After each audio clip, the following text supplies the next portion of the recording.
Hello everyone, if you don't know who I am, well then you can call me Ari, and today I am joined by not Emma, but my friend Devon, who joined me on the Death Note podcast. Please say hello. Hi, And today's not going to be a fun podcast, I'll be honest. Because today we're mourning. We're mourning the loss of an old friend. One that we've known for a long time, one that we've grown up with. One that was out before we were even born. One that was around before many of you listening were probably born. Today we mourn the lost / inevitable death / suicide of Marvel Comics. Rest in peace. Press F to pay respects. Before we get started with this podcast, Devon, you and I are going to take a pledge. So are you ready? Yep. Let's go. All right, hand over your heart. Hold your right hand up or left hand. I don't give a shit. And repeat after me. I say your name. I, Devon. Swear not to get mad. Swear not to get mad. Because we're going to keep this semi-professional. Because we're going to keep this semi-professional. But then again, who gives a shit? This channel only has like 60 subscribers. Nobody's going to listen to this and take it seriously. But then again, who gives a shit? Because this channel has 66 subscribers and no one's going to listen and give a shit. But I still swear not to get mad. Because I am a professional. Because I am a professional. Or I am going to try to be. And step one of that is to not get mad. And step one is to not get mad. So I'm not getting mad. That is all. You had to repeat that. But how is it? It's gonna be... That's it. All right. We said the pledge. So this is mostly going to be focused on SJW Marvel and their extreme leftist politics in their comics. It's completely forgetting what Marvel originally was and stand for, and just hiding behind this veil of, oh, Marvel was always like this. No, fuck you. It was always like this, but not to the extreme that you're doing it. So yeah, it's not a fun podcast. I'm sorry. If you're like, one of those hardcore Marvel fans that will get triggered by anything with like someone says, oh, I don't like this at Marvel, then I suggest not, staying. Yeah, it's not going to be a fun podcast. Sorry, I'm eating a wafer right now. I'm hungry. There's not a lot of food here. So, you ready to get started? Marvel's Vice President of Sales, David Gabriel, reported that after discussing the state of Marvel with a roundtable of retailers to ICV2, we saw the sales of any character that was diverse, any character that was new, our female characters, anything that was not a core Marvel character, people were turning their nose up against. That was difficult for us because we had a lot of fresh, new, exciting ideas that we were trying to get out and nothing really worked. This statement immediately caused an outrage from the social justice types who were appalled that someone who, as VP of sales, you could probably infer knows a thing or two about Marvel Comics sales, would be so bold as to even imply maybe diversity for diversity's sake isn't very profitable. Let's pinpoint when all of this shit got started. Because when we talked about this on your podcast, I said that this can more than likely, the downfall of this can more than likely be pinpointed to making Thor a woman. But now when I look back on it, it's probably started when they made Captain America black. There was a kind of a stir about making Captain America a black man. It wasn't a controversial opinion because, oh, Captain America is black. It was a bit of a stir because people were like, why? What? We didn't ask for this. Nobody needs this. Nobody wants it. And yet Marvel just continues to go on with this. We have Miles, who I will somewhat defend because a lot of the times he is a shitty character, but other times he's okay. But because that he's sometimes okay, it's just like there's potential for him to be better if he was given to the hands of another writer. Then of course we have Jane Foster being the female Thor, which once again I heard that started off super shitty and then it got better, but it's still not that good. And then, oh god, there's like too much to count. The new Wasp run was terrible. We have fucking Muslim Miss Marvel. We have Riri Williams, the Black Iron Man. And I want to get to Spider-Gwen later. But that's my piece. Yeah, okay, so I'm going to say this a lot, and I know it'll be annoying, so I'm sorry everyone. But when Captain America was turned black or when Sam Wilson took over the Shield. At first, I was just like, wait, what was the point really? I didn't have that much of a problem because, I mean, come on now. Falcon was like basically always, Captain America's best friend. And Captain America helped him out always.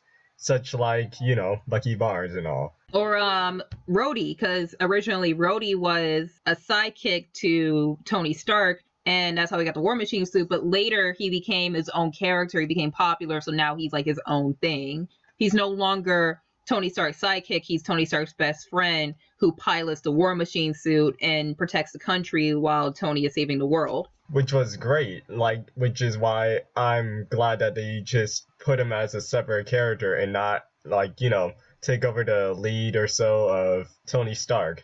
Because, again, I mean, why would you want to get rid of Tony Stark? Yeah, like, Rhodey, characters like Rhodey, it's like you look at the characters now, and you look at Rhodey, and it's like, this is how you do it. This is how you fucking do it, Marvel. You make a new character, and you don't have him take over the existing character, the character that everyone loves and wants to be or grew up with. No, you introduce him, you make him all of his own, but you don't have him take over like you're doing with these new heroes. Exactly. Just killing them off, and also in a shitty way, honestly. Sorry, I just remembered the new Iron Man. Because, like, didn't they kill Tony Stark? Yes, like, literally. But Riri Williams? Yeah, like, they just legitimately killed him off. Because, like, Riri, she only showed up in one comic. Like, literally one issue. And you didn't even get a chance to, like, fully know her or, like, get to know her, like, more. All you get to know is, like, oh, she's a 15-year-old prodigy. And she's in, like, college already early. That's it. And she also built, gotten a lot of parts to build her own Iron Man suit. And then, of course, she flew it around, then got caught by the cops or whatever. Then Tony Stark was like, oh, this is cool. And then that's it, really. That's such a bullshit fucking reason for Tony Stark to take a kid under his wing. Exactly. I mean, like, he did take Peter under his wing in Spider-Man Homecoming, but that's because Peter kind of proved himself for it. Tony was like, oh, hey, here's this girl flying around the city with a mock version of my suit. I'm going to make her my sidekick. Exactly. You don't just see that anywhere. You don't see... Okay, well, it's hard to say, really, because Batman basically has some freaking weird Robin thing, but anyway. Okay, well, Batman took in Robin because his parents were murdered and he felt his pain. Like, the kid was an orphan, like him. At least that's a better excuse. You're just... What? You haven't even met the girl. You did, but it's like you haven't even gotten to fully know her yet.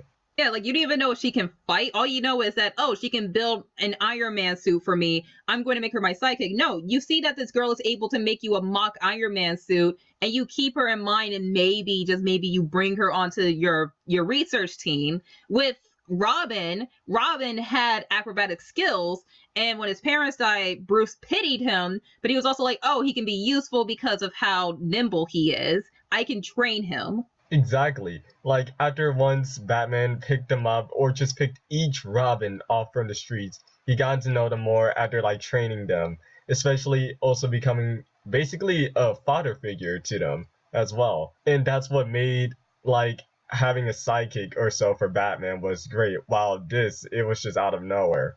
Okay, you know what? We're getting ahead of ourselves because we were going to talk about this later. This should be saved for later. We were talking about how Marvel got this way. Yeah, my bad. Not how Marvel is fucking up its characters. Yeah, my bad. It's okay. We can just come back to this like later in the podcast. But back to Marvel. Yeah, I guess I'll give like my 2 cents in a bit. I mean, I have like a few things to discuss as well. So I have a few writers down on this list that I want to talk about, and I was going to talk about Brian Michael Bendis, but we already know. Of course. Like, we all know he left and went to DC. Fuck! So we don't have to complain about him at the moment. No, yes we do. DC is trying its best to keep the comics industry afloat, and they have this fucking asshole. Please, I know DC probably won't, but who knows? Anything can happen. DC, please don't give him any books. Please don't give him a fucking Batman. Look, the new Bat Ninja anime trailer came out today. I want more of this, not a fucking black gay Bruce Wayne. We already have a black Batman. We already have a gay Batwoman. We don't need a black gay Bruce Wayne, okay? And this is coming from a black lesbian herself. Oh my god, shot. I know, Brian Michael Bendis is royally shitting himself right now, as a commenter of mine once said. Anyway, back to fucking what you were saying. Okay, so I guess I'll talk about Brian Michael Bendis a little bit. So back when, I want to say the 2000s or so, and when Marvel was starting to do Ultimate Universe, I guess because they wanted to do something where they wanted to have a separate universe, and it wouldn't have to be, you know, all canon, like, cough, cough, one more day. God, I swear, I want to fucking kill you, Marvel, for that. Anyways, so Brian Michael Bendis, he got picked, and I think I heard he wasn't that well known, but he got picked to do a Spider-Man title. And it was Ultimate Spider-Man, and it sold well. And I'll admit, I really liked it when I bought like the Ultimate Collection book number 1, and I plan to buy the rest. So after that, he was writing other series. I heard Ultimate Daredevil was alright. Ultimate Moon Knight, I think he read that, and I think I have a copy of that. Oh wait, no, I don't. That copy is from the 90s. Carry on. But yeah, I heard it was good and it was alright, and some people also kept complaining, but I don't know. It's their opinion.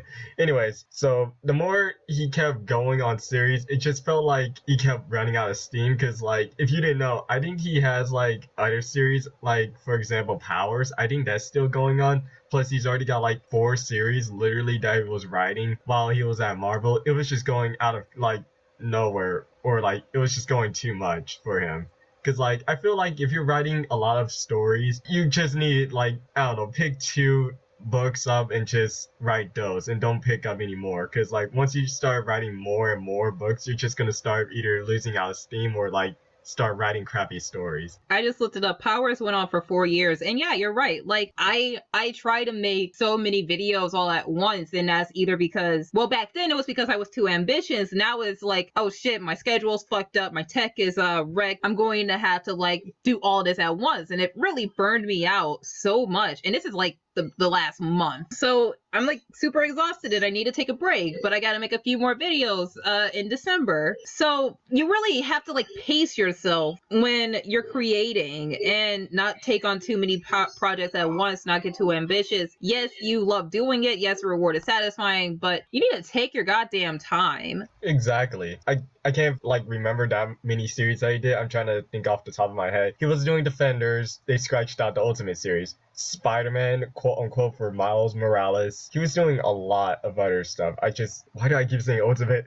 He was writing Spider-Man, and okay. He was writing the Spider-Man 2 crossover, and then he was writing, of course, Invisible Iron Man. The worst fucking Iron Man. Oh wait, no, that's Ironheart, my bad.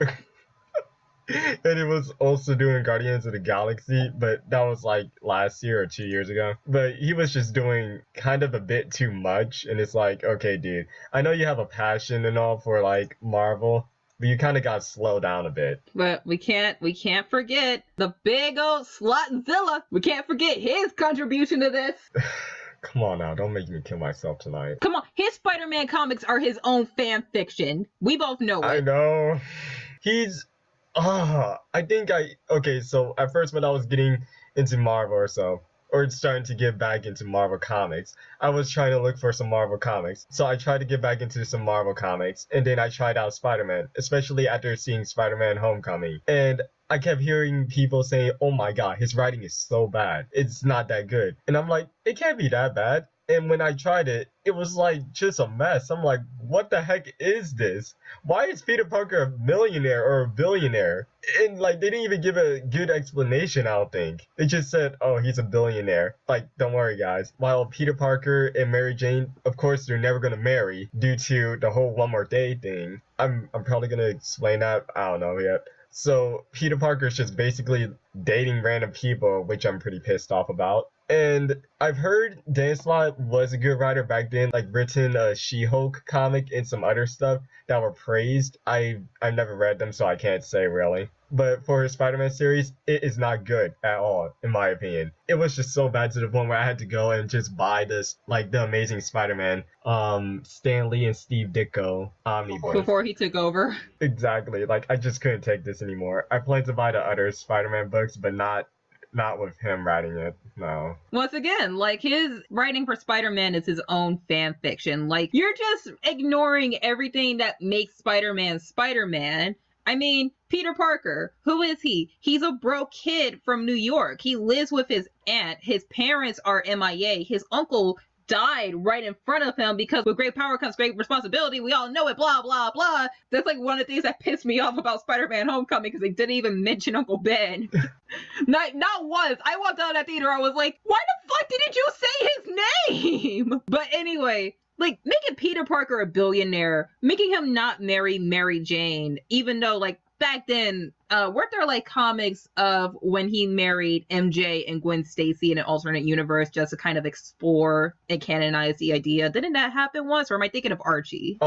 Like, there was this one comic, and I believe it's still going on. It was something involving Spider-Man finally marrying Mary Jane, and they finally get a kid, and they all have spider powers, or, like, they're using, you know, the Spider-Man tech stuff, and it was praised, but, like, now I'm not sure if it's getting any good yet or so. Spider-Man and MJ were always meant to be together. Gwen Stacy's a good character. I quite like and enjoy Gwen Stacy. Yeah, like, she was kind of like the experienced character for Peter when it came to dating, and of course eventually they broke up because Peter and MJ are destined for each other. They're pretty much soulmates, as much as I want to vomit when saying that. But when Gwen broke up with Peter, it was all good because Peter and Gwen were pretty much on the same level, but Gwen went on to be her own character. She wanted to do her own thing because she was smart, she was beautiful, and she was passionate. She was passionate about her own things and what she wanted to do, while Peter went off to find MJ again. That's good. That's fine, and I enjoy that. And yeah, like, there's a reason why she has her own 2 solo comics, Spider-Gwen and Gwenpool, which is unfortunately better than Deadpool, as much as I hate saying it, because we all know who that comic is edited by. And Spider-Gwen, I quite enjoy. And before you crucify me for saying this, I'm not caught up on the comic. I'm only at issue 8 of the comic, but there are pages of that comic that I want to tear out because holy fucking shit, shoot me in the head with this fucking garbage. There are times where it's poorly written and it uses leftist dialogue, and then there's like, oh, hey, black female Captain America. Like, I'm going to grab an issue while you talk just so I can read out what this comic says. Not to mention that she's ugly as all hell, like every SJW Marvel hero, when Gwen is supposed to be very beautiful and feminine. But here I'm just like constantly praying that she puts a costume on because the costume is fucking gorgeous. But Spider-Gwen is quite enjoyable, and I read it because I want to know who murdered Peter Parker. Things like that is what makes a good character. When they start off as something, but they go on to be something else while you're also staying true to the character. Making Peter Parker a billionaire, making him not marry Mary Jane, that's going completely against Spider-Man and everything that we know about and what he stands for. It's okay to experiment. It's okay to branch out and explore different realities and dimension. Like, once again, Spider-Gwen. Peter Parker is murdered. Gwen is Spider-Woman. And then you have Spider-Man 2099, for example, a future version of Spider-Man, which we have future versions of characters before. Look at Batman Beyond. But what Dan Slott does to this character, once again, is his own fanfic. It completely betrays the mythos of this character. And it's just like, hey, fuck you, my comic, I do whatever I want, which is another thing people hate about him. He cannot take fucking criticism. Exactly, because I've seen so many videos, and I've kind of also seen his freaking Twitter. It's kind of cancerous. And I wonder if I'm blocked by him yet. I'm about to look.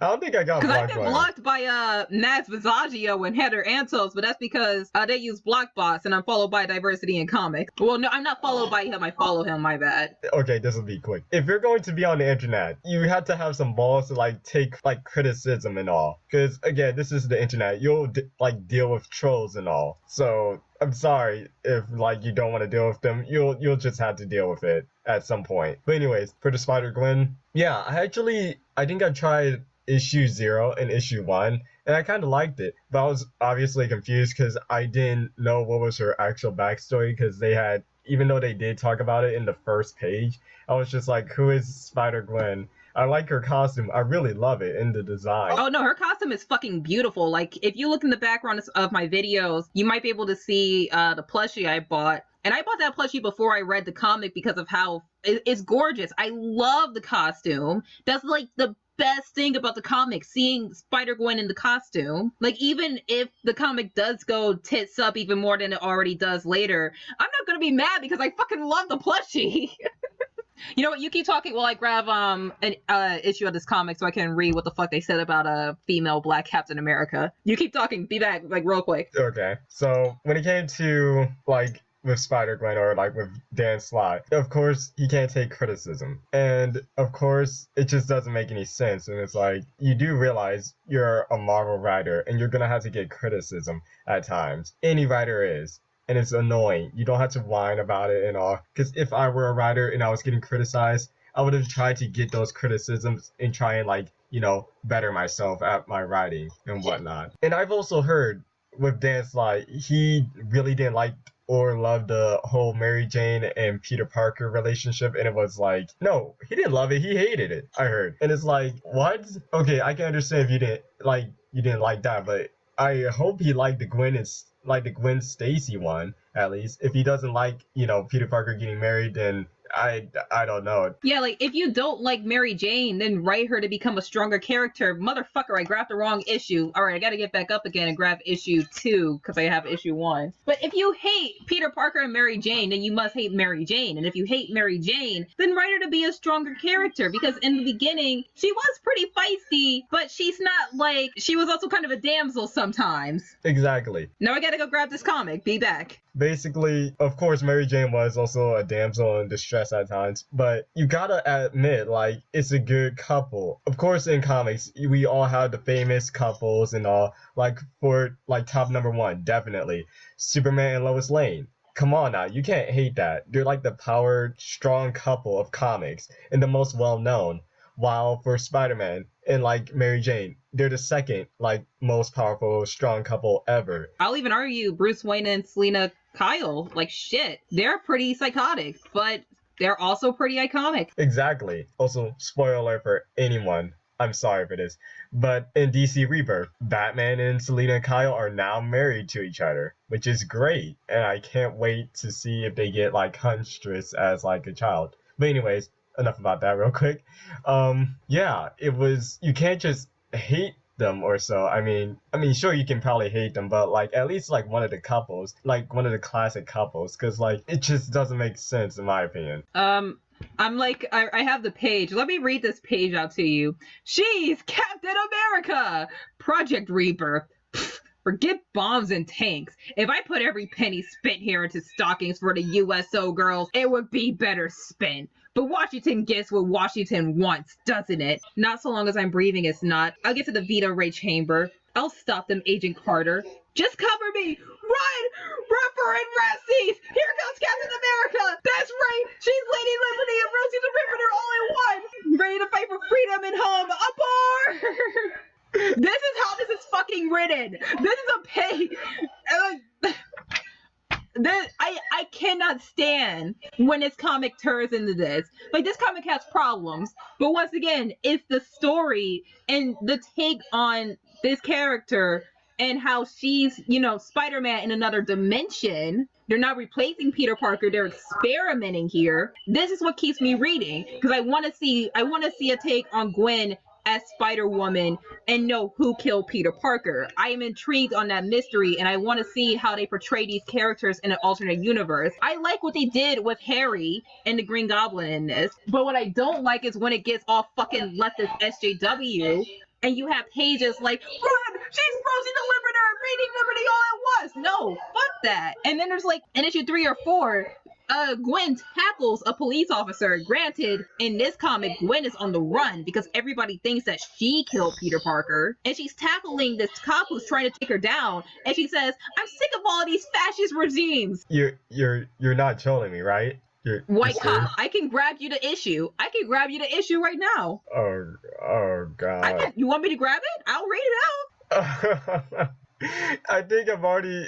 At first, I thought you were really trolling with like the first page when you were like reading something, like about the whole. Yeah, no, like in the panel, she is like the only woman. She's one of 3 soldiers, and let me just grab this real quick, just to like double confirm it, because she's like the only woman, and she's standing in between 2 soldiers, and the one on the right, the one on the left of her is white, and I believe the other one is black. But like, here's the thing, she's a fucking black woman in the military for World War II. What the fuck kind of sense does that make? That cannot happen back then. Back then, the women, they were making automobiles, they were making tanks, while all the men were fighting. Now, if you have like given me some explanation and, you know, said, oh, it's okay in this universe, I would believe this. But no, it's just like, oh no, she's Captain America. She's black female Captain America. She can get away with it. Yeah, no, she's like the only black woman standing in between 2 white male soldiers. What? Yeah, and Agent Carter, she's white, but she has the black Nick Fury eye patch. At least like Captain America and Agent Carter look fucking feminine. Meanwhile, Gwen Stacy, god damn it, girl, you are so much hotter. But seriously, you want me to grab the fucking issue? Because I can read that page out right now. Yeah, let's do it quick. All right, let me grab this issue real quick. All right. One panel. This is issue 3. Near the end of the panel, she says, enough jackbooted fascists and loudmouth newspaper jerks, bald-headed O'Crease with wrinkly yellow bathtub toes. That's not a real I know. That makes no sense. I know. Where does that even come from? Like, why is it out of nowhere? It's like Peter Parker out of nowhere just at times saying like leftist fascists, Green Goblin, I blame you for this. What? She's like taking down a large white cop wearing a vest with a Punisher skull on it. And it's just like, girl, you're angry because the cops think that you're a murderer. You're not angry because they're old white men that you hate so much. Exactly. Or that SJW Marvel hates so much.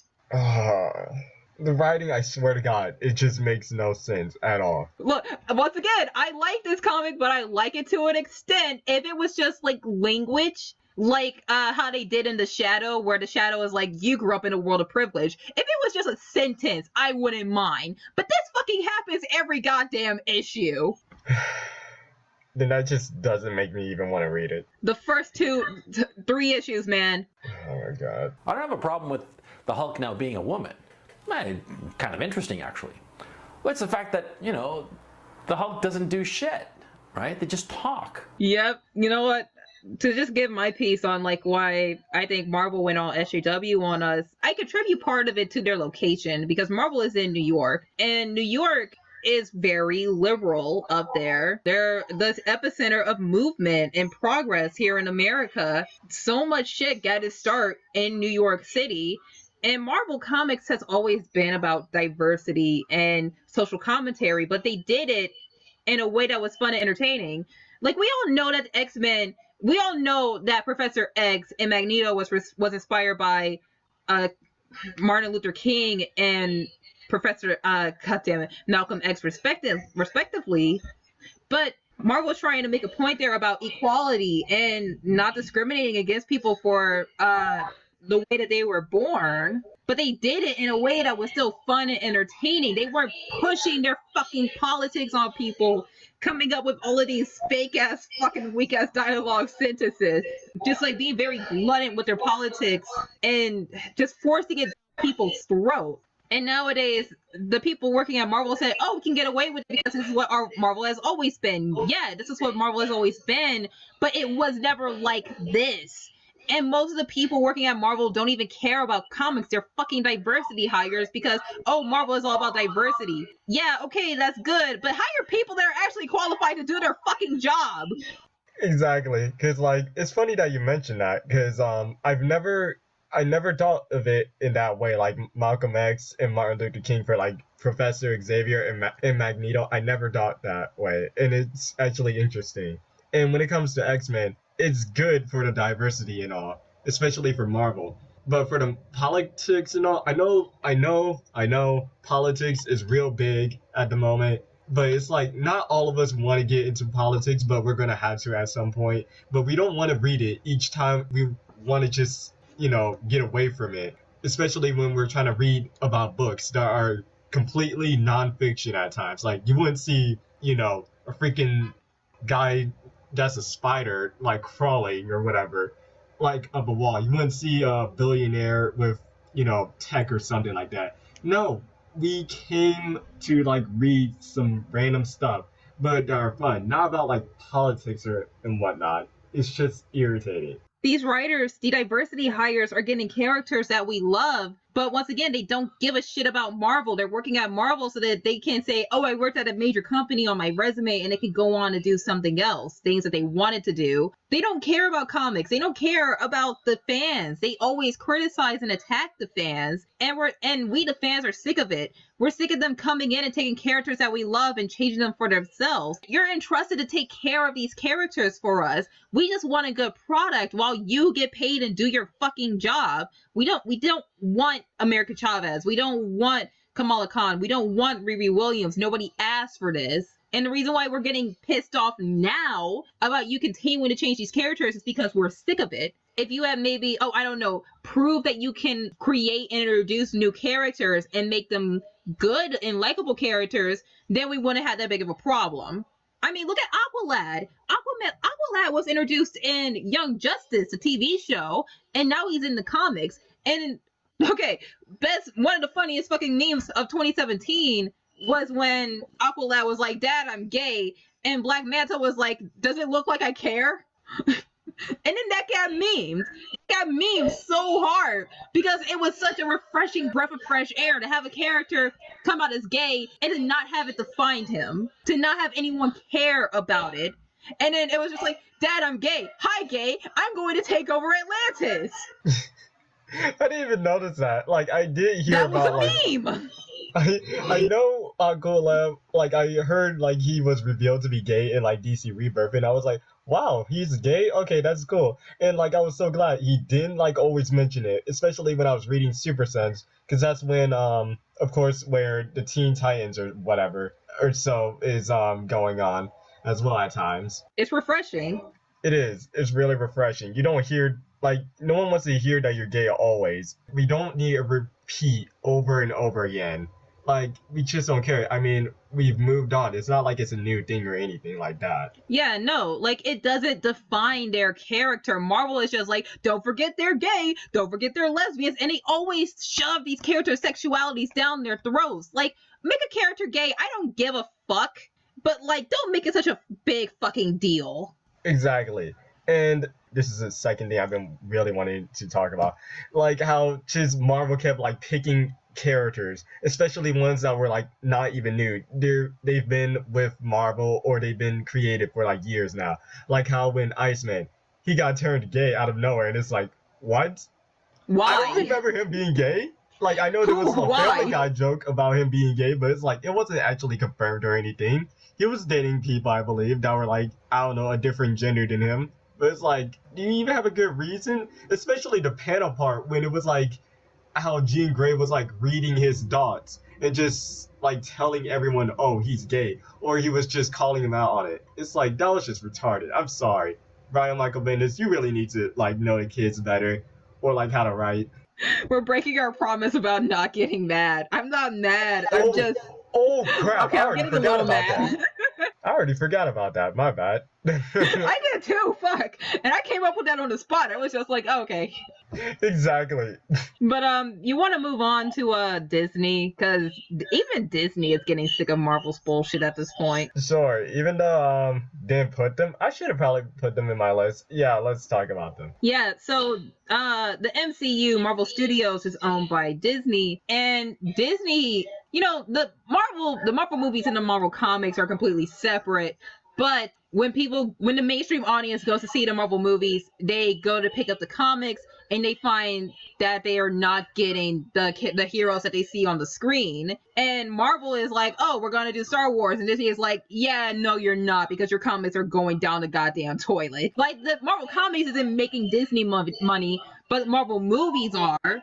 And Disney owns Star Wars, and it's just like, Marvel Comics is doing the Star Wars comic. We're not going to get anything back from that. I did see a few sales for that, but like for the Star Wars, and I think I saw it like at the top 100s, like in sales, which was good at least.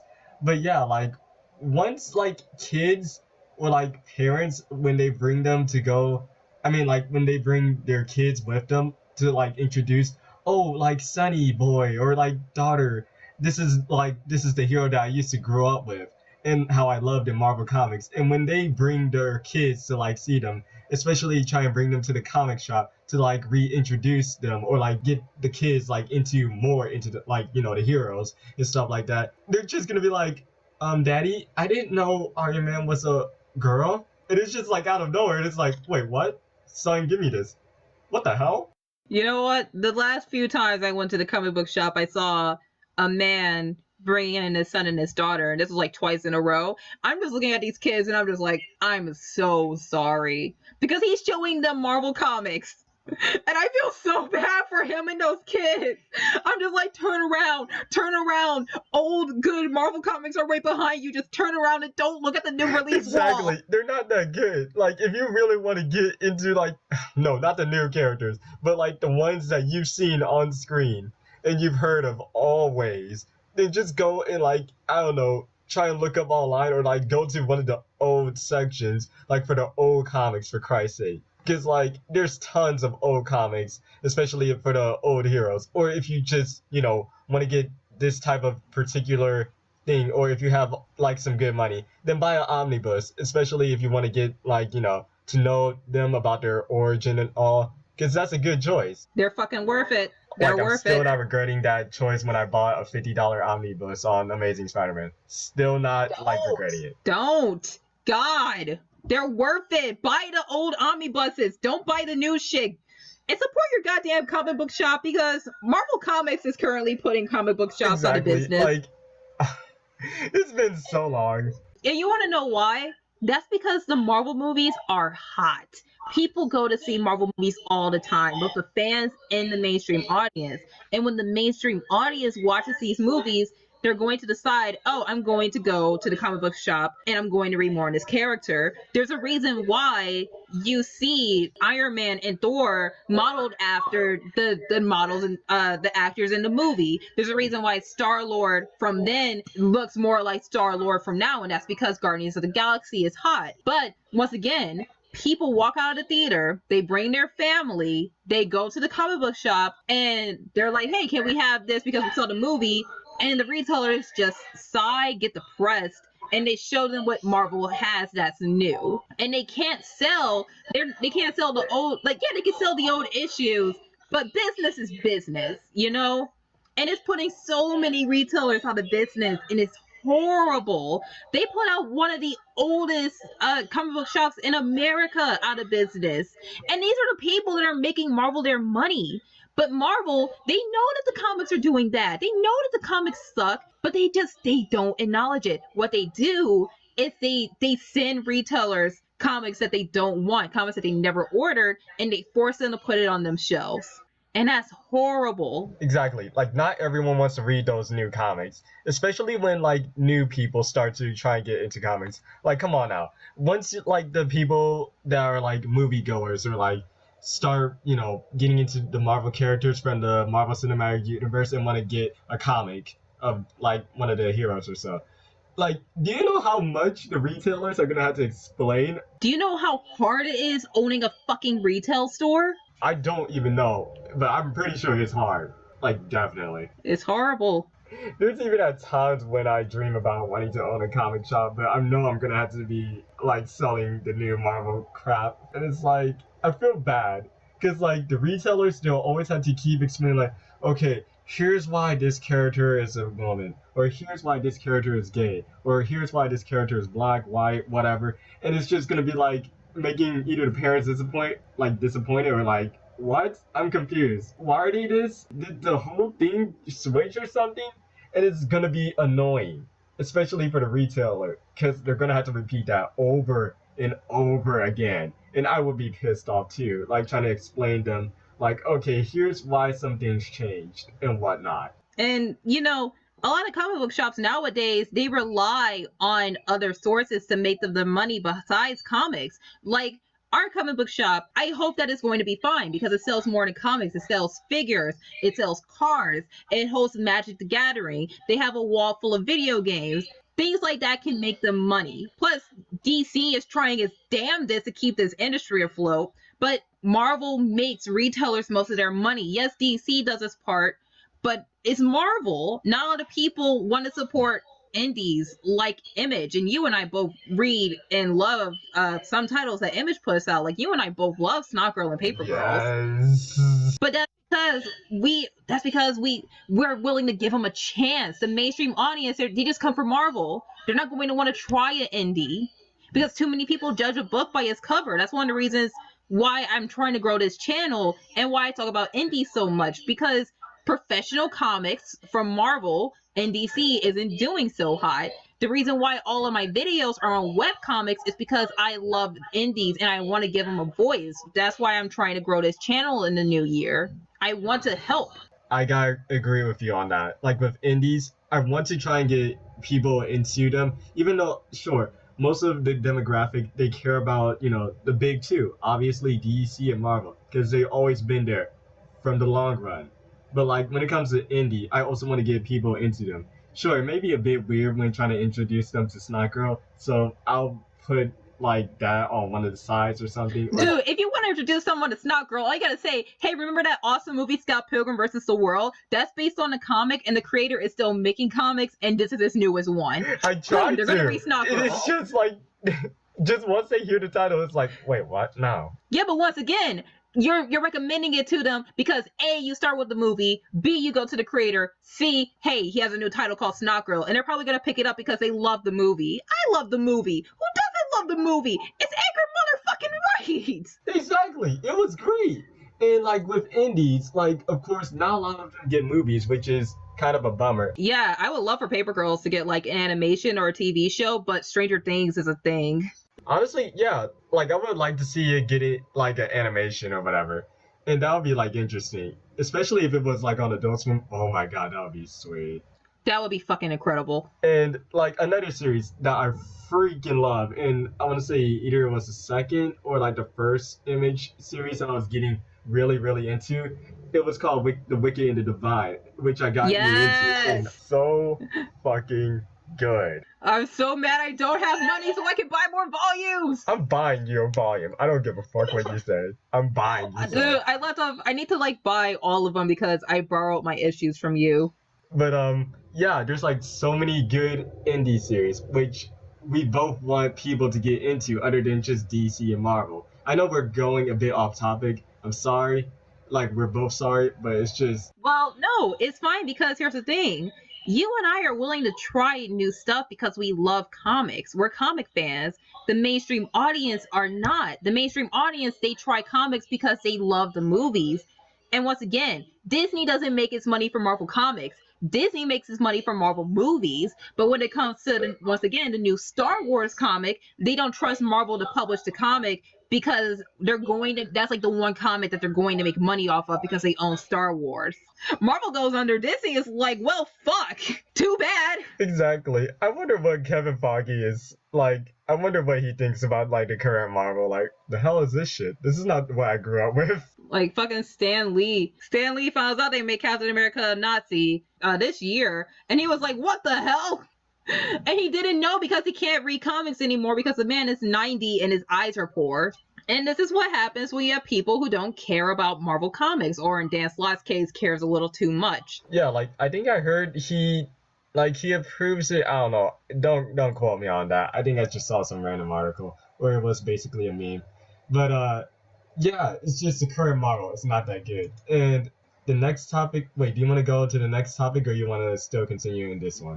The creators. I think I really wanted to talk about like how they did not want to reboot, and I wanted to talk about Nick Spencer and Ta-Nehisi Coates. Which one? Yeah, no. We can talk about that with Marvel creators. Okay. So next topic.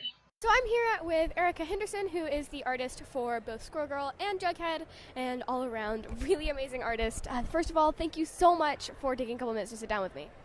Yeah, it's no problem. You know, I love talking to people. That's why I'm here. So. So Squirrel Girl is one of my all-time favorite comics, and it must be such an honor to work on. How did you get involved with it? It's actually a really boring story. Literally, I got an email one day asking if I wanted to do this book. The longer version of the story is that the editors were still pitching the story to higher up editors. It wasn't a done deal. And so they wanted me to do some sketches, and I immediately asked if I could change your costumes. It was terrible.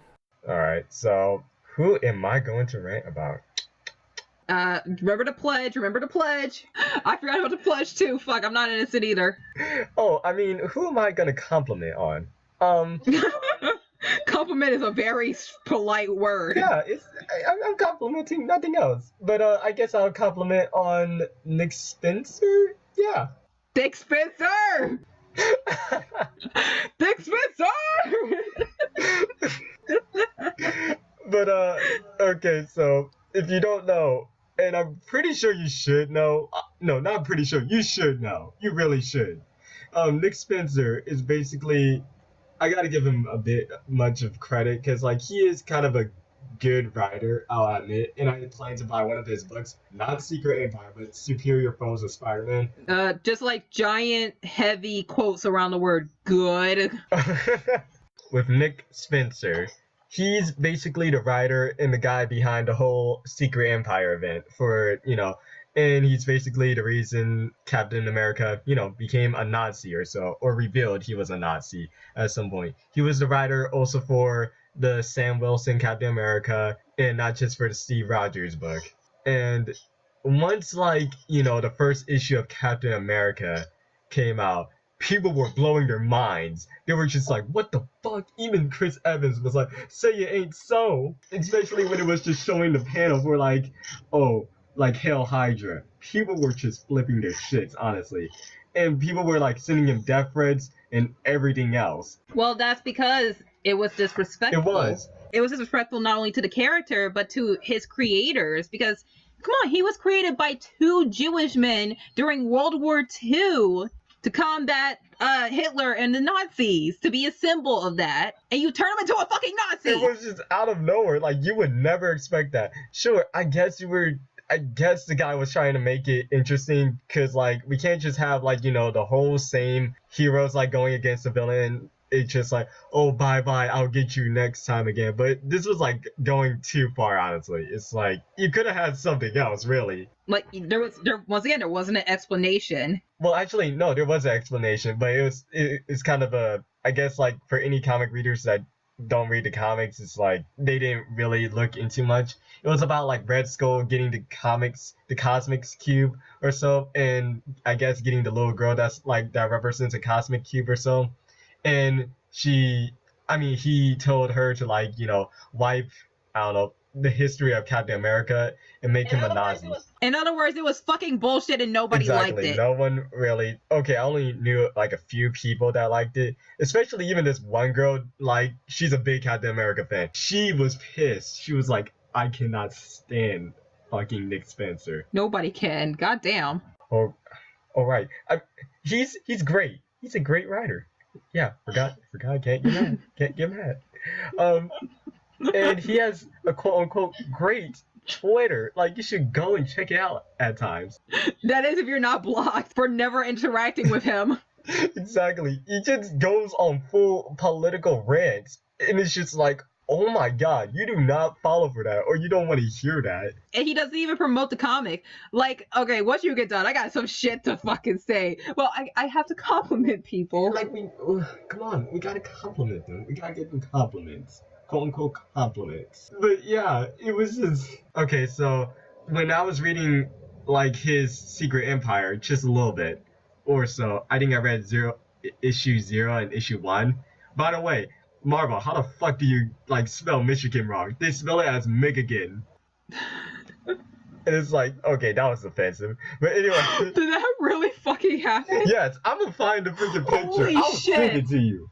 I'll send it to you if once you start talking. It's just fucking like embarrassing. Put it in the fucking Discord. I have to see this shit. Oh my god. I will. But yeah, like once I was like reading his issues, like just 2 or so, like the writing was good, but then I kept like hearing more and more about it, and it was like, this doesn't make sense. The story is like, what? Like, and it's just basically a lot of political stuff, of course. I mean, come on now. I mean, it's Captain America and all, so we gotta understand there's gonna be politics and whatnot. It's basically a political love story, or like something like basically Nick Spencer's dream. I'm pretty sure he was excited to talk about a lot of politics, but it was just like, dude, we also want fights, not just politics and all.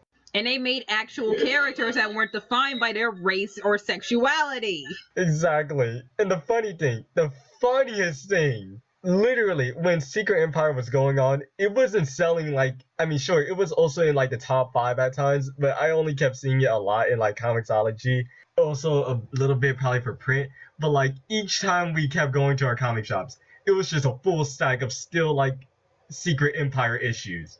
Like, it wasn't selling that well, just like, you know, Civil War. Because there's still Civil War issues at my comic shop. It's sad. Like, Jesus. But these new creators at Marvel, I already said they don't care about comics, but they're also just horrible people.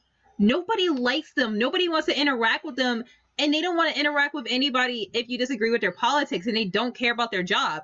Okay, this is where I can dish out a major, huge, big-ass compliment to Heather Antos. The best fucking editor Marvel has ever had. She doesn't care. She half-asses her job so much. There's so many typos.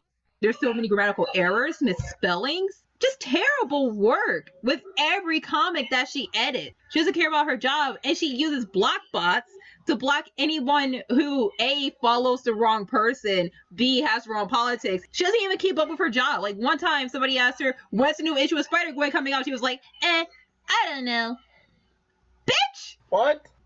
Wait, can't get mad. Like, I'm blocked by Heather Antos on Twitter, and I've never said anything to her. But one day I was about to go off on her because she decided to, quote-unquote, throw shade on diversity in comics, saying that his comic Jawbreakers was terrible because he didn't know how to write, he didn't know how to draw. And I wasn't upset at her because I'm a big diversity in comics fangirl and I love the comic. No, I have a video on the comic on this channel. I didn't praise it all that much. I said it was all right and I liked it, but it could have used a lot of work. No, I was about to go off on her because she said, oh, if you can't write, you can't draw, you don't deserve to make comics. That's what she said, basically. If you can't write, you can't draw, don't make comics because you're trash, you don't deserve to make comics.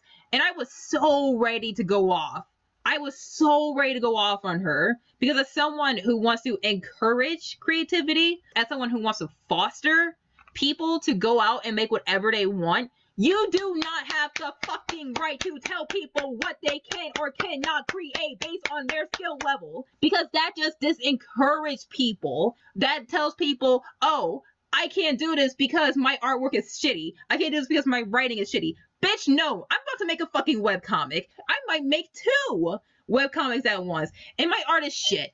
I fucking know that my art is shit. That doesn't matter to me because I want to create. I want to be a professional illustrator. I want to make comics, my own comics for other people. But I can't expect to get hired and have people actually notice and appreciate and take note of my work if I stay at the same skill level that I'm at, which is why I'm making a comic. I know it's not going to be the best thing in the world, but it's my first goddamn comic. It's going to help me get better and infuriated me to no end having this quote-unquote high-class Marvel editor tell people don't make comics if you don't have the writing skills, if you don't have the art skills. Bitch, you edited a shitty fucking crime anthology and people are still pissed the fuck off at you at it. You don't have skills either. You're so underqualified to be working at Marvel with how much shit that you constantly put out.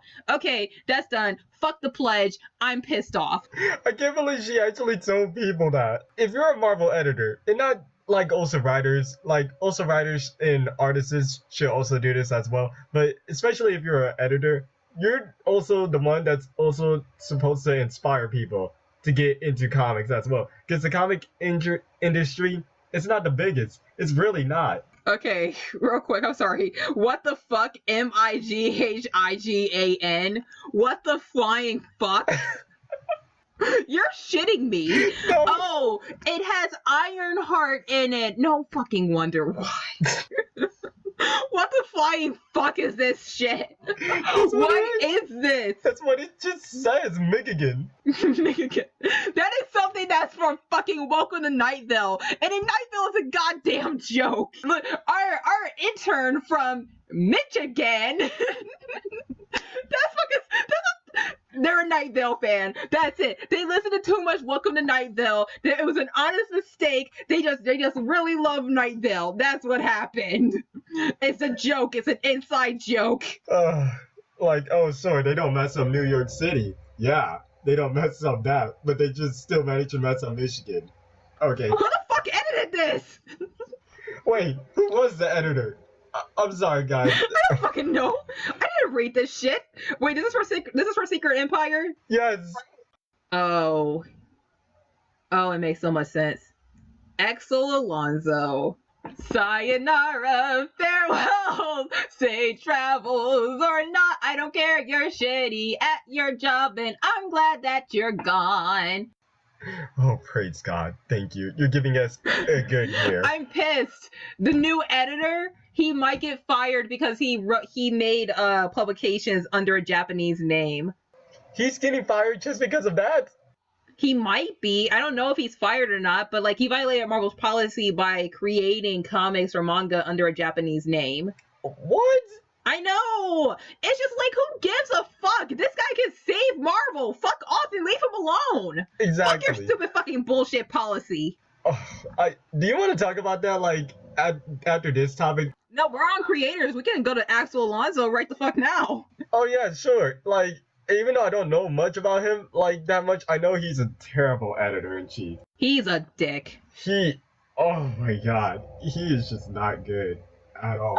But anyways, what I was talking about earlier, like if you're an editor, especially if you're a writer or an artist, you can't just straight up tell people, oh, if you're not good at drawing or good at writing, don't write comics. No, you're supposed to inspire these people to get into comics. The comics industry, it's not the best or like the biggest thing ever, because you don't see like millions of sales like just like the manga industry and whatnot. So it's good to like try and get our industry big as well, just like theirs. That's just disappointing. You shouldn't be doing that, really. But yeah, Axel Alonso. Boy, oh boy. I think when I heard news when a video was uploaded on one of the channels that we both subscribe to. Diversity Captain who? Diversity. Like, once he had mentioned it, I was like, my eyes just grew big. Is this a start of bringing Marvel back to what it was 10 years ago? Exactly. First, we got rid of Brian Michael Bendis. I mean, sure, he may be at DC, but sure, we got rid of him. Quote unquote, got rid. Quote unquote, Fuck. got rid.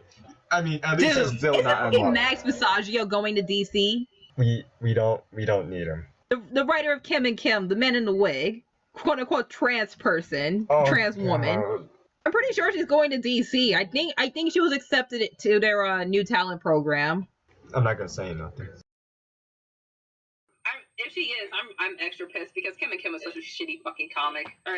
All right, guys. So look, while editing this video last night, I had a pretty sudden thought, and I just had to confirm it this morning because I just knew it was there.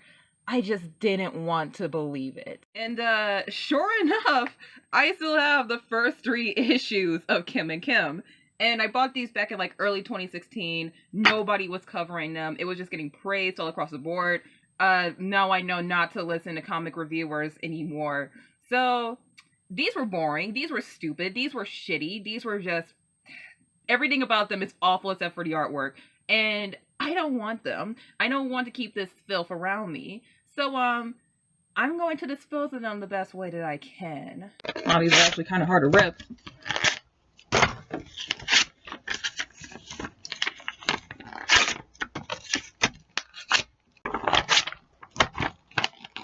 Oh, hey, there's a little Afro black back here. Nope. Never. Not going to happen. Never reading that comic. Suck my Fuda dick, Kwanzaa. Oh, I'm actually kind of on. There we go. God, I'm struggling in this.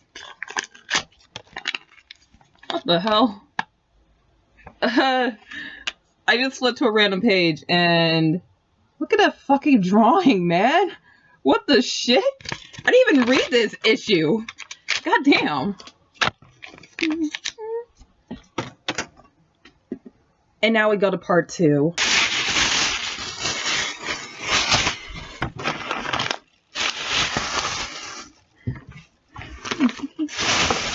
Okay, look, it's a little Muslim girl right here. Yeah, no, that's going in there.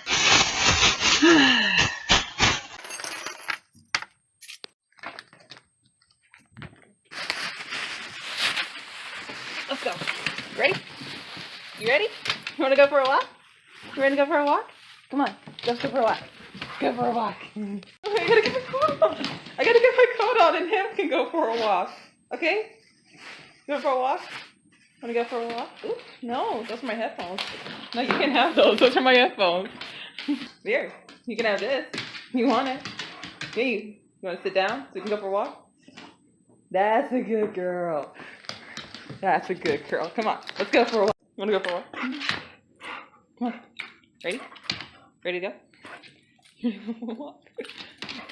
Alright, let's go for a walk. Let's go, girl. Come on.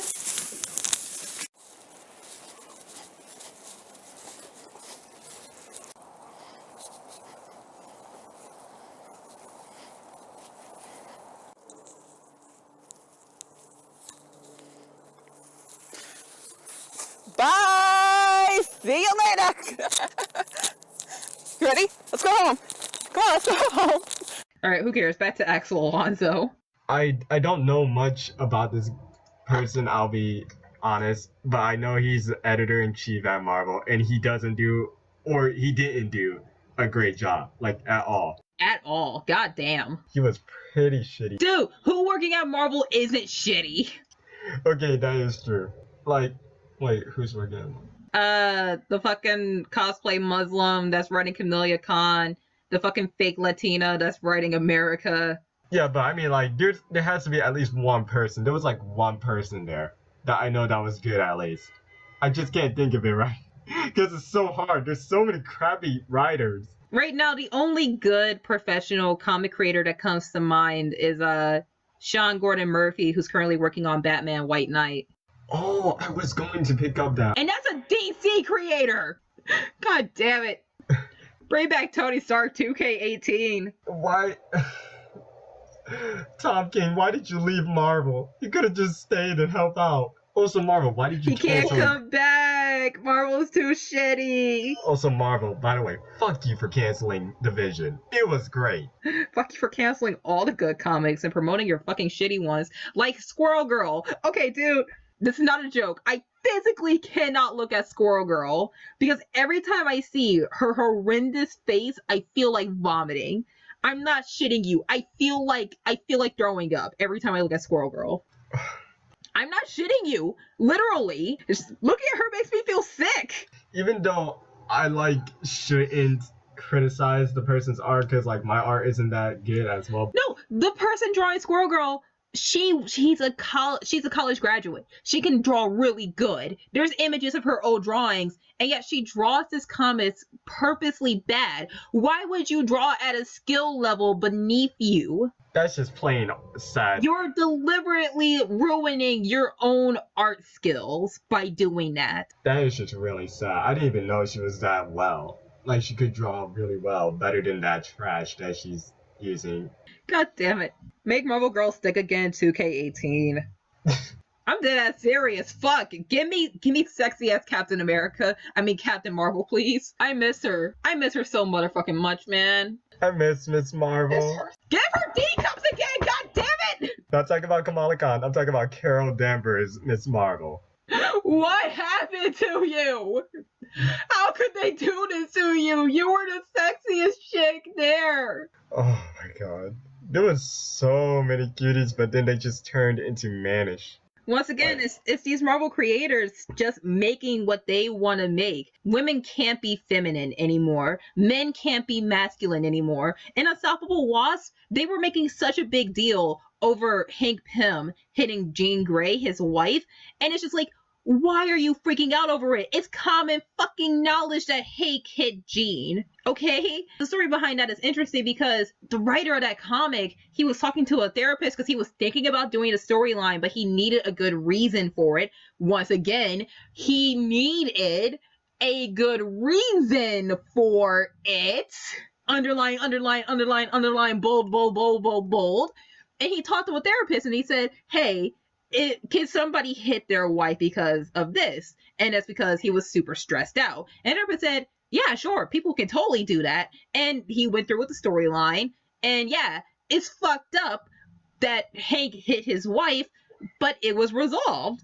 And like, nobody calls Hank Pym a wife beater or anything like that. Nobody demeans him for that. It was a mistake. And once again, it's pretty common fucking knowledge that it happened. It's just another reason why you can see that these people working at Marvel don't care about Marvel or comics because they're just faking it. Because they're not doing the research, honestly. They've never picked up a goddamn comic in their life. Never. If you're going to be a new writer, especially if you get picked up in like one of the new talents or whatever programs for like DC or Marvel, please God, read like the old comics or like try and pick up the recent ones or so, because you're gonna have to get so much knowledge, of course, about this character and whatnot.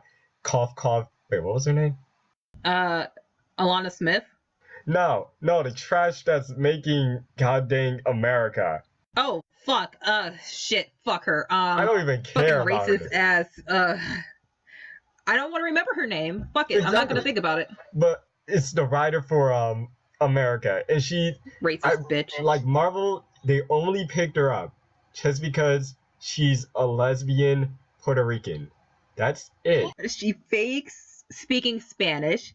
She's like, I'm a proud queer Latina, and I'm totally not racist, even though my character is racist, and I'm totally racist, and I've proven it because on my birthday I tweeted out, yay, it's my born day. Can't wait to fight the white heteropatriarchy.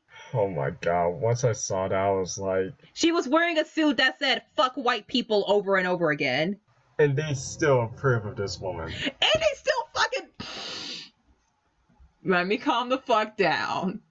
I just love how a lot of this podcast is just us getting worked up over creators. Because once again, they're terrible fucking people. Nobody should ever idolize a person, a creator, an idol, or someone with a large following who is a terrible person. Nobody. Because there are people, there are creators out there that have a good living, that have a following, but are just horrible people, like massive egos, very racist, very sexist, and just don't take into consideration human beings. Those people don't deserve it. They don't deserve what they have. That's the reason why I'm getting so worked up over all these new creators at Marvel, because they don't fucking deserve it. They don't deserve to work there, not only because they're ruining our characters, but because they're horrible people. And people actually like their comics and enjoy those comics. I remember seeing Nurkic talked about a video where a 12-year-old girl was interviewing the creator of Squirrel Girl, and this 12-year-old girl said, oh, I love Squirrel Girl, it's like one of my favorite comics. And I'm like, sweetie, I'm so sorry, but the woman you're talking to, it's a horrible person. You deserve better. You deserve so much better. You deserve to be talking to a better person. You deserve to be reading a comic from a better writer, a better artist. Not her. She doesn't deserve you. She doesn't deserve your support. She doesn't deserve your attention. She doesn't deserve anything that she has. Nobody at Marvel deserves it. They're all horrible, horrible people that does not deserve the readers, the fans. Well, the fans don't even like these people. Anybody, they don't deserve the kindness or the generosity that people have been giving them. People have been supporting them for. Absolutely not. I was talking to a follower of mine, and he said, oh, it must be nice having fans, people that follow you. And I said, don't call yourself a fan. Don't call anybody that watches me a fan. Yes, it is very nice to have 60 people subscribe to this channel, but none of you are my fans. You are all my friends, and I will treat you as such, because the word fan is so disconnected. The word fan makes me feel like I'm important. And I love doing YouTube, and I really want to grow this channel once again. And it doesn't matter how many of you there are out there. I will never view anybody that subscribes to this channel, that follows me on Twitter, that considers supporting me as a fan. You are all my friend, and I will treat you as such. I will not discriminate against anybody who shows me their kindness and their support, because once again, you're my friend, not a fan, a friend. And that's how you should treat your followers. You shouldn't just go out and attack the fans that don't like your work. You shouldn't just not take the criticism. No, you should listen to the people that decide to support you. You should listen to the fans and their praise and their criticism. You should treat them all with kindness and respect, because they're treating you with respect. They're treating you with kindness. They're giving you your support. The reason why you are here is because of them. And they're here not because of them, but because they're goddamn diversity hires that don't give a shit about the people that made Marvel what it is the first place. They don't deserve it. That's all. That's the end of my speech right there. That was so beautiful and well touched, honestly. I'm sorry, but we should be wrapping this up. Do you want to say your piece? Because I have one more thing to say. Yeah, like the piece I really wanted to talk about was just about like Marvel never reboot. They fucking deserve to, because the reboots they're doing is goddamn terrible. Exactly. Well, like in general, they never reboot. They just try and, I don't know, do something else. They don't reboot the universe like DC does. Yeah, like the DC reboots fucking saved their ass. Exactly. Once they did that reboot, especially with Rebirth, boom, kept like catching new readers and like old readers back instantly. And especially it caught my attention. I'm like, oh my god, this is so good. While Marvel, they just do not reboot at all. Like, hell, we don't even see the Fantastic Four anymore.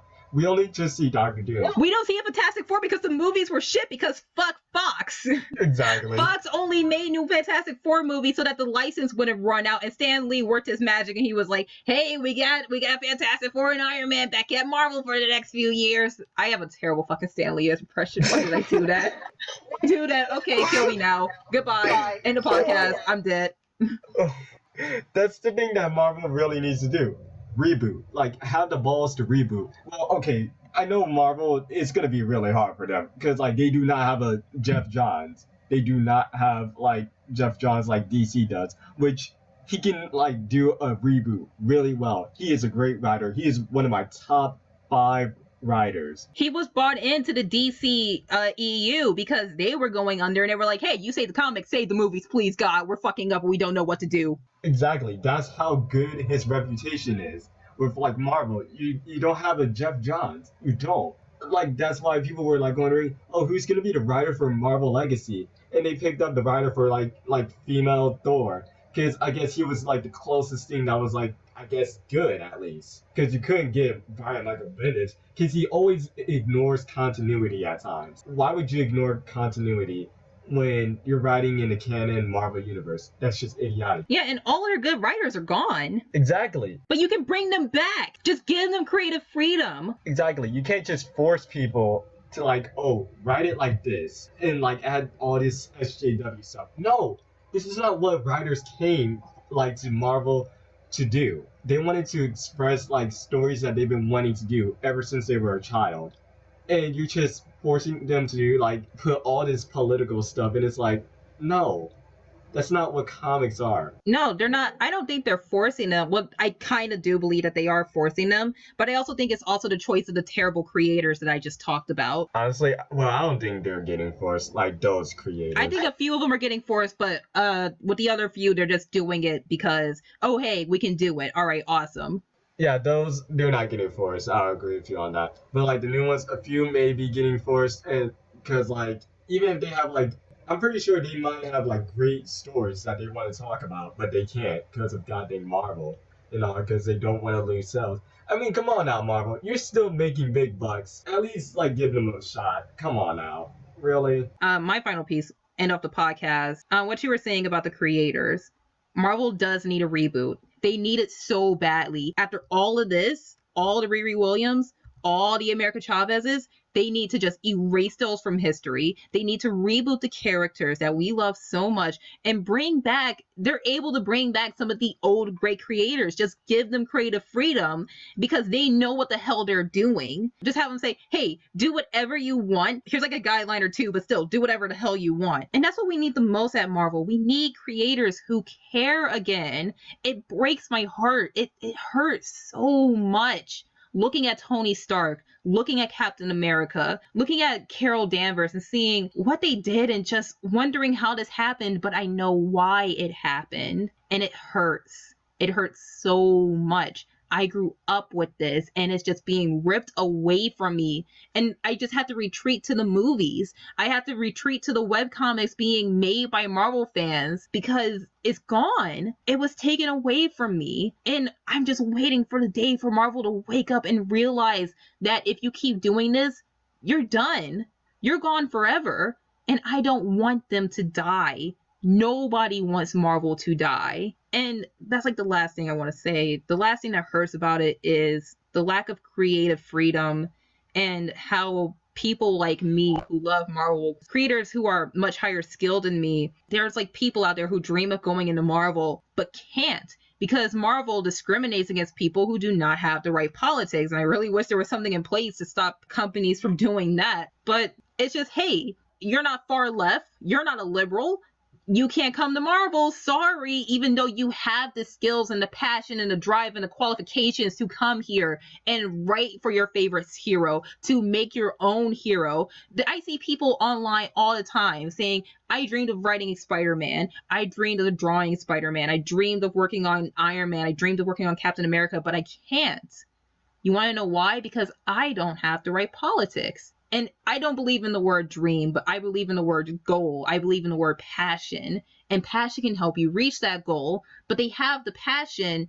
It's just Marvel is snatching up the goal and they're holding it far away from them. And they won't wake up and realize that there's people out here that can come in and fix this shit. But they're too blindsided and caught up in their own fucking bullshit to realize it. And it hurts. I never want to work at Marvel. I never had the ambition to. And if I ever do, well then, goddamn, that's a goddamn miracle and it's probably never going to happen. Don't get me wrong, I love Marvel. I would love to work at Marvel, but I just don't have the ambition to do it. That's a very high and prestigious company. But there's other creators who do want to go to Marvel. They dream of going to Marvel and they can't. They had to sit aside, get angry, get so pissed off to see people not like them, people who do not deserve to be in the position that they deserve to be in, and they have to watch. And that kills me. Not the diversity hires, not having my favorite heroes be gone from me, but knowing that there's people out there that are higher skilled than me, that deserve to be in those positions, and can't get into them. So when Marvel dies, I'm going to be sad. But I'm also going to look them in the face and say, it's your fault. That's it. I think it's about a good time that we ended this podcast. Okay, so whore yourself out. I'm Zero or I don't know, Devon or something. You can call me either one. And I have a channel on YouTube called Zero Chaos, which I did a podcast with Ari on. He has a Twitter at a base zero that you can follow him on. I'll put all of his stuff in the description below. Yeah, just check them out. Thank you for having me, Ari. Thank you for coming on, because like I promised this episode would be out a few months ago, back when I made my Welcome to Marvel in 2017 video. But that was like when my computer started to act up, so it really took us a while to record this. I'm sorry. Technical difficulties are a bitch. There were so many delays. You know, because like I had to edit. I try to focus on one podcast at a time because these take time to edit. And my main focus was FujoCast, but FujoCast was a goddamn bitch. And even though we recorded that video for over an hour and it ended up being 45 minutes because I had to cheat the program. So this is going to be cut down by quite a bit. But I'm going to leave in a bunch. I'm probably going to leave in a bunch. Yeah. But yeah, if you like Not Another Nerdcast, I'll try and put out more. It's just at the moment, it's when I tried to do like the second episode for the second episode or whatever, it said like, oh, you ran out of storage or whatever. So I'll have to try and figure something else out if we try and do another episode. But yeah. Okay, well, if you would like to follow me, then you can start by subscribing to the channel. I make videos on, right now it's mostly comics, but anime is coming very soon. I actually had an anime video coming out, but I decided to delay it so I can talk about the first season in the movie. But right now it's mostly comics, but there's going to be anime coming soon. So stick around if you would like that. And of course, there is this podcast, so hopefully you enjoyed this episode. And please subscribe. You can also follow me on Twitter at callmeRENS, and you can like talk to me. My DMs are open. Tag me and shit. I'm a pretty okay person, I guess. And my other links are down there as well. And by other links, I mean my anime list, which I always link. But besides that, that is it for me. That is it for Devon. It's done. We did it. Holy fuck. This was not a fun podcast. It was fun for times, but not that fun. I mean, come on, guys. We didn't break our pledge. Come on now. We gave them compliments. Oh, no, we totally didn't break the fucking pledge that I made up on the spot. Oh, yeah, we did. We gave them good compliments. We did a great job. Yeah. Where's our fucking Boy Scout badge? Okay. Anyway, so, bye. See ya.